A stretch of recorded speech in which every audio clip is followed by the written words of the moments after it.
They played good baseball for the entire week, and they had played poor baseball last weekend against the A's, and you figured, well, they're unraveling right now, and they're just going to phone it in, especially on the heels of what they had done on the road trip. But they bounced back nicely. They beat a very good Twins team, 3 out of 4. The Twins won the one game that they had to have. That was behind Johan Santana. Yankees certainly didn't get embarrassed in that game. And then the Angels come into town, John, and you figure, well, this is where they're going to suffer some damage because they can't beat the Angels. But they did a good job taking 2 out of 3. Yeah, they took 2 out of 3. I think this was a better test because, like you said, the Angels have given the Yankees such a hard time in the past. But we're starting to see a lineup now that everybody's kind of rolling. You know, Johnny Damon, they'd probably like to get him going just a little bit more. But you're starting to see power from Robinson Cano, Hideki Matsui, and things are really starting to come together. Alex has been a constant all year. But the good pitching, and now the Bronx Bombers are showing back up. They can take some heat off of the rest of their weaknesses if they can swing the bats like that. Now, Kenny, it's hard to fall in love with this team or really think they're going to go off on a run because when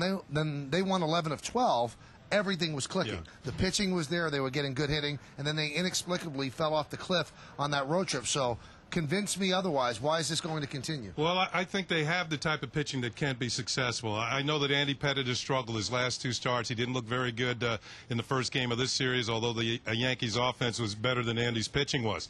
But I do feel that Andy Pettitte has that pedigree of being a second-half type of pitcher. And one thing I like that Joe Torre did when he set up the rotation to begin the second half of the season following the All-Star break, who did he go to first? He went to Andy Pettitte. And Andy Pettitte's going to pitch that first game on Thursday against Tampa Bay. Well, it might be that his record against Tampa Bay is 11-1 lifetime. That might have had something to do with it. But I think that's a good pat on the back for Andy Pettitte, even though he's been struggling, and maybe he can get the Yankees off to a good start in the second half.